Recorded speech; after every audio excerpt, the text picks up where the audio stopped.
Hello everyone, আমি রুমা সাতটা। সবাই কেমন আছো? আমি খুব ভালো আছি। তো আমার এখানে না ভীষণ কাজের চাপ চলছে। তো কাজের চাপ কেন চলছে সেটা তোমরা জানো। আমি ইন্ডিয়াতে থাকি এবং ইন্ডিয়ার কলকাতাতে থাকি। তো আমাদের কলকাতায় কিন্তু ভীষণ দুর্গাপুজো, ভীষণ মানে আমাদের বাঙালিদের কাছে খুব বড় একটা উৎসব। সবাই দুর্গাপুজোয় আমরা খুব সুন্দর সাজি গুজি বেরোই, ঠাকুর দেখি, প্যান্ডেল দেখি, অনেক কিছু মজা করি, ফ্যামিলির সাথে বাইরে খাওয়া দাওয়া করি, অনেক অনেক মজা করি। তা সেই জন্য সবাই কিন্তু আমরা পুজোর সময় সাজুগুজু করি। এবং আমরা যে কোনো বিজনেসম্যান, যেমন কাপড়ের দোকান বা যে কোনো কসমেটিক্সের দোকান বা আমাদের পার্লার হোক, যে কোনো হোক, আমরা কিন্তু বসে থাকি এই একটা বছরে মানে আশায় যে এই সময়টা আমরা বিজনেস ভালো করি। সারা বছরের আমরা যখন বসে থাকি যেরকমভাবে চলুক, কিন্তু এই সময়টা আমাদের কাজের ভীষণ চাপ যে কোনো এতে। তো সেই জন্য আমার এখানেও পার্লারে কাজের চাপ চলছে। তোমাদের ভালোবাসায়, তোমাদের আশীর্বাদে এবং তোমাদের পাশে থাকার জন্যই হয়তো আমি এতটা এগিয়ে যেতে পারছি। সেটা সমস্তভাবে আমার কাজের দিক থেকে বলো, আমার মনের দিক থেকে বলো, সমস্তভাবে। কিন্তু এটা শেয়ার করতে চলেছি শাড়ি পরে কাজ করা। শাড়িতে কিন্তু আমরা সব পারি, শাড়িতেও পারি। তো এই কাজটা মানে খুবই চাপের, যে শাড়ি পরে কাটিং করা খুবই চাপের। সেই জন্য যেমন আমাদের টায়ারটা না হোল্ড করতে হয় কাঁধে। তো যেহেতু টায়ারটা ভীষণ ভারী, টায়ার হোল্ড করা, তো সেই জন্য কি বলতো, আমার যেহেতু একটা সিল্কের শাড়ি পরে এসেছি, সেই জন্য টায়ারটা হোল্ড করতে কষ্ট হচ্ছিল। সেই জন্য আমি একটা টাওয়াল ক্লিপের মাধ্যমে রেখে দিয়েছিলাম, যাতে ডালটা মানে স্লিপ না খায়, তখন অটোমেটিকই ডায়ারটা যাতে স্লিপ না খায়। তো আমি কাটিংটা করছি এখানে। আমি দুজনের কাটিং এই শাড়ি পরেই করেছি। দুজন না, সেদিনকে অনেকই কাটিং ছিল, তো এই দুজনের কাটিংটাই আমি এর মধ্যেই দেখিয়ে দিই, মানে শেয়ার করছি। তো আলাদা করে কাটিংগুলি আমি দেখিয়ে দেবো। তো আজকের ভিডিওটা যেটা করেছি, শাড়ি পরে কীভাবে কাটিং করছি সেটাই তোমাদের সাথে শেয়ার করলাম। খুবই কষ্ট হয়েছে সেদিনকে। আমার কি হয়েছিল বলো তো, মানে চা বানাতে বানাতে ভীষণ আমার চায়ের নেশা। আর আমার কেউ যদি চায়ের পোস্ট করে, ও বাবা, আমার কাছে যে কি সেটা প্রিয়, কি বলবো, তাহলে তাকে কি বলবো, মানে চা দেখলেই আমার ভীষণভাবে খেতে ইচ্ছা করে, এত চায়ের নেশা।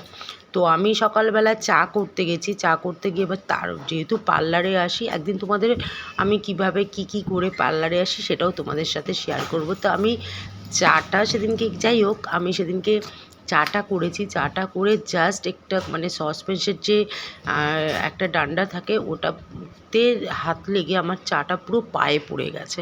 পায়ে পড়ে যাওয়ার পরে না পুরো ফুসকা পড়ে গেছে। জানোই তো, গরম চা যেহেতু পড়েছে। তো আমি সাধারণত কাটিং টাটিং মানে চুড়িদারও আমাদের হয় না, জিন্স টপ পরলে আমাদের কাছে ছুরি মানে রাখতে সুবিধা হয়, তো সমস্ত কিছু হোল্ড করতে সুবিধা হয়। এটাও তোমাদের আমি একদিন দেখাবো। তো শাড়ি পরে সেদিনকে আমার মানে কমফোর্টেবল লাগছিলো, কেন জিন্স প্রচুর টাইট থাকে, সেই জন্য শাড়ি পরে থাকাটাই আমি মনে করেছিলাম বেশ। তো শাড়ি পরে এসেছিলাম পার্লারে। এসেই দেখলাম, আমি ভাবছিলাম যে মানে কাটিংগুলিকে স্কিপ করব, কিন্তু যতই আমার স্টাফেরা থাকুক, কিন্তু কাটিং সবাই এসে আমার কাছেই করতে ভালোবাসে, কারণ আমি সমস্ত রকমভাবে ফেস অনুযায়ী কাটি। তো অনেক দূর দূর থেকে কাটিং আসে, তো কাটিংটা সবাই আমার কাছেই করতে ভীষণভাবে ভালোবাসে। তো আমি কাটিংটা করলাম কোনো শাড়ি পরে।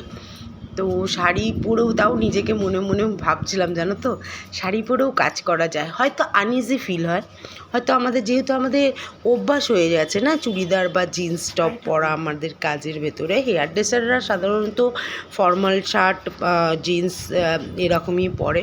তো সেদিনকে আমি শাড়ি পরে একটা নতুন ধরনের ফিলিংস আমার আসছিলো, যে শাড়ি পরে কাজ করাটা, সেটাই তোমাদের দেখালাম, তোমাদের সাথে শেয়ার করতে আমার ভীষণ ভালো লাগে। কেন, তোমরা আমার পরিবার, সমস্ত কিছু সুখ দুঃখের কথা তোমাদের সাথে আমি শেয়ার করি। তো চা পড়ে যাওয়ার পরে আমি তখন ভাবলাম শাড়িটা পরে যাই।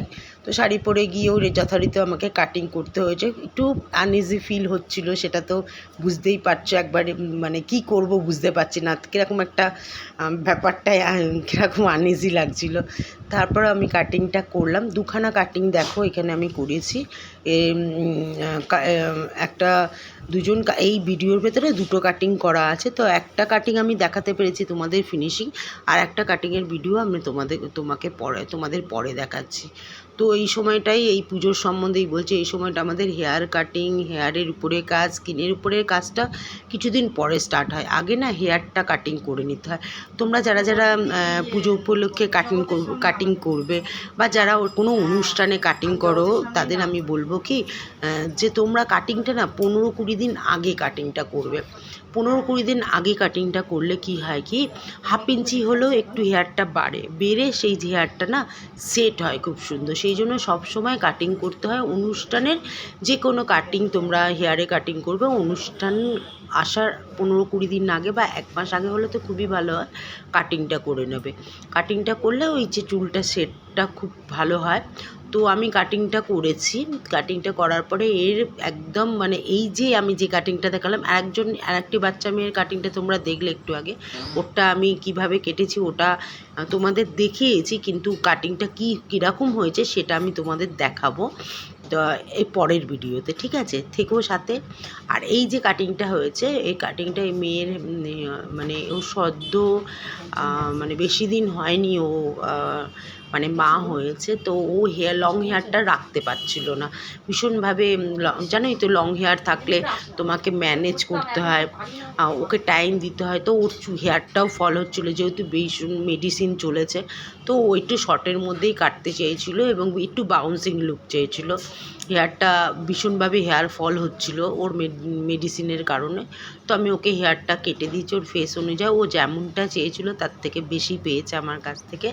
তো হেয়ারটা কেটেছি, হেয়ারটা ওর ভালো লেগেছে এবং ও খুব খুশি হয়েছে হেয়ারটা কেটে। দেখো তোমরা, আর আমার মানে তোমরা যে এত সুন্দরভাবে আমার